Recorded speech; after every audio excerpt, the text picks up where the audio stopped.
Salam sehat. Sehat tanpa peduli.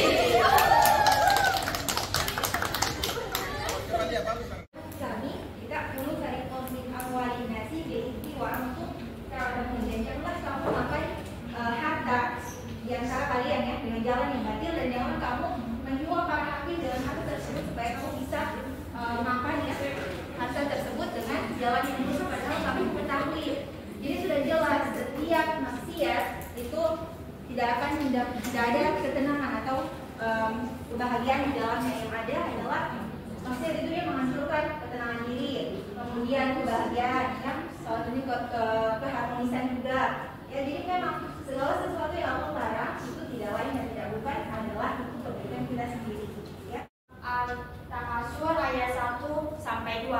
Alhaakumut takasur hatta zurtumul maqabir. Berbangga-banggalah kalian dalam memperbanyak dunia sampai melalaikannya hingga masuk ke dalam kubur.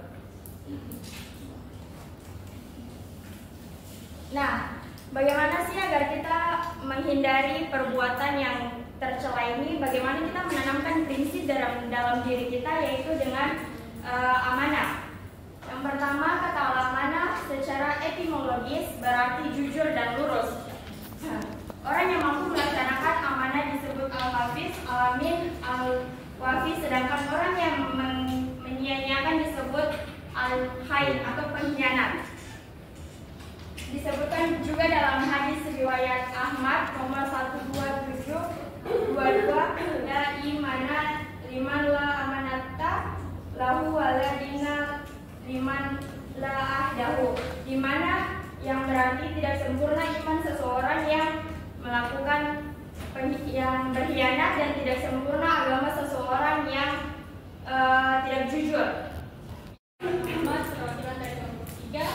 Di sini saya akan mempresentasikan tugas kami, yaitu korupsi dalam perspektif budaya.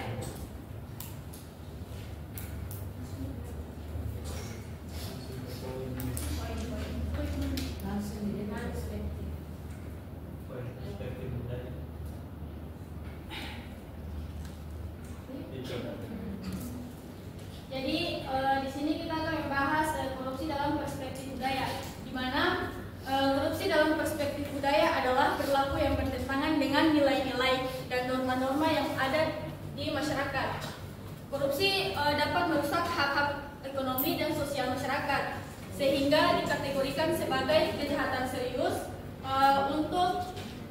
Untuk mengatasi korupsi, pemerintah dan masyarakat Indonesia perlu melakukan upaya-upaya berikut. Yang pertama yaitu meningkatkan integritas dan menjaga martabat diri. Kemudian menjauhi perilaku merugikan negara dan masyarakat, melakukan sosialisasi dan pencegahan praktik korupsi, membangun sistem pengawasan dan hukum yang lebih efektif, menolak permintaan pungutan liar, kemudian membiasakan melakukan pembayaran sesuai dengan aturan, melaporkan tindakan korupsi kepada institusi penegak hukum. Telah memberikan hasil kerja kelompok kami, yaitu dengan berjudul korupsi dalam perspektif hukum. Karena tadi kelompok 1 sudah menjelaskan tentang definisi korupsi dan juga ada beberapa faktor yang menyebabkan korupsi itu terjadi, yaitu faktor internal dan juga faktor eksternal. Langsung saja kami masuk pada inti dari apa yang akan saya jelaskan, yaitu korupsi menurut perspektif hukum.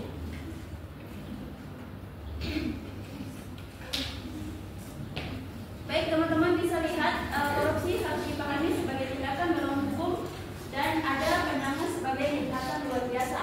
Nah, Komisi Pemberantasan Korupsi telah mendata tindakan korupsi di Indonesia sehingga diperoleh hasil hampir 50% penyuapan adalah penyuapan. Dari data ini, Komisi Pemberantasan Korupsi memandang korupsi sebagai kejahatan luar biasa